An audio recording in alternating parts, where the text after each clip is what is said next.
Դանջան, ես չես անում, ես տանում։ Հեչ, տեղանալով բան ենք որոշել, ուզում ենք փորձենք։ Ու հետաքրքիր է այդ անիվով ինչ եք որոշել անել։ Դե Սպասի, միջև չասես, թույլ չեմ տալու գնաս։ դե ուզում ենք վառենք ու բարձրտեղից գլորենք, տենանք ինչ կլինի։ Ոչ մեկ չուներ, ասեցին դուք ավտո ունեք։ Իսկ դու ինչ ես կարծում, ճիշտ ես վարվում։ Դե հետաքրքիր է համել կուրախանանք։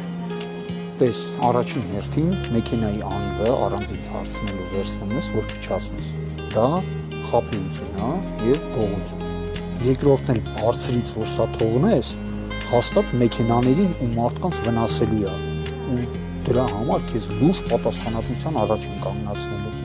Վայ, չգիտեմ, մտքովս չէր անցել։ Իսկ կհիշես, թե ինչ ա գրված առաջի Պետրոս 4 գլխի 15-16 խոսքերում։ Չէ։ Ձեզանից ոչ ոք թող չչարչարվի որպես մարդասպան կամ գող,